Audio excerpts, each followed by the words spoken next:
Good morning, listeners of this podcast, The Macbeth Show. I'm your host, Macbeth. I'm coming to you live from the afterlife. I think it's a Thursday approximately. Here in the underworld we have lots of great libraries. I recently read a book that I did not particularly enjoy called The Great Gatsby. Unfortunately, this is today's topic. Let's get started. Again, I'm your host, Macbeth and Banquo, you bloody dimwit. We're buddies now that we're both dead. By the way, I have to return the book I borrowed from you, The Great Gatsby. What did you think of the book, Banquo? I thought J. Gatsby was such a son of a Banquo. What are you on about? He's nothing like Flint. Actually, J. Gatsby reminds me of you. What do you mean by that, you coward? Gatsby's ambition was his downfall. That reminds me of you. You probably wouldn't be dead if not for your overflowing ambition, you idiot. I guess I am ambitious, but was it really my downfall? Aye, I seem to recall you saying, I have no spur to prick the sides of my intent, but only vaulting ambition which o'erleaps itself and falls on the other.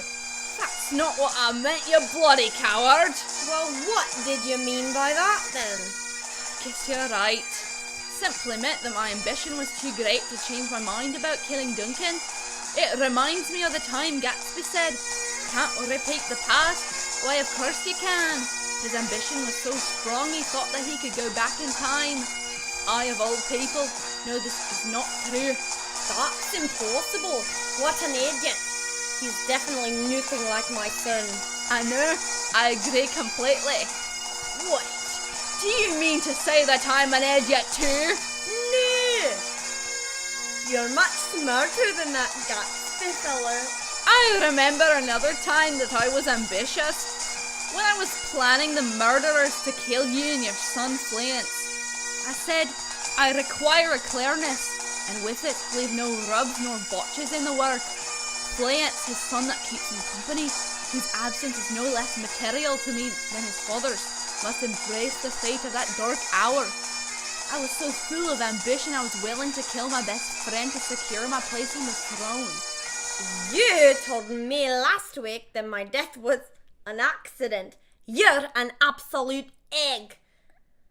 Anyways, that reminds me of the time Gatsby invited Daisy over for tea. He wasn't planning on killing her though. I'm clearly more ambitious than that bugger Gatsby. But imagine inviting a married woman over with the intention of stealing her away from her husband. That seems pretty brave to me.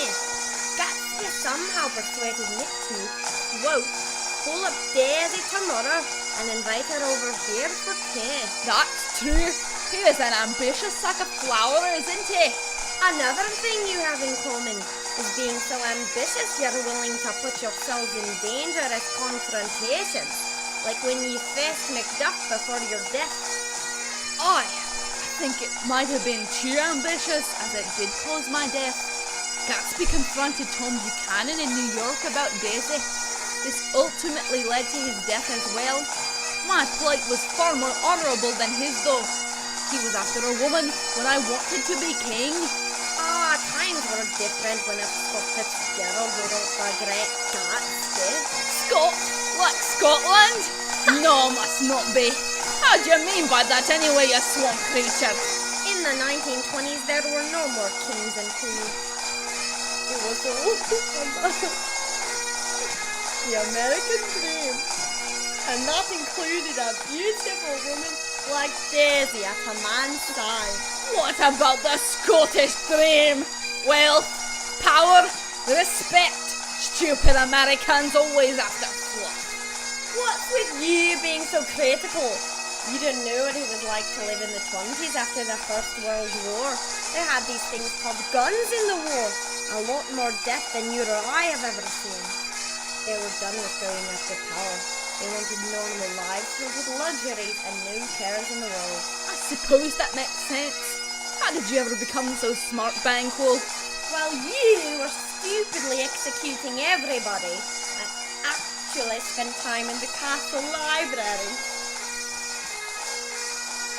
Well, We all have regrets. We're dead, I suppose. That's the time we have for today. Thank you all for listening. This is your host, the one and only, the tyrant, Macbeth. And Banquo, ya dimwits. We hope you enjoyed the show. Stay tuned for next week when we discuss the movie Braveheart. Was it really a good depiction of our brave land, Scotland?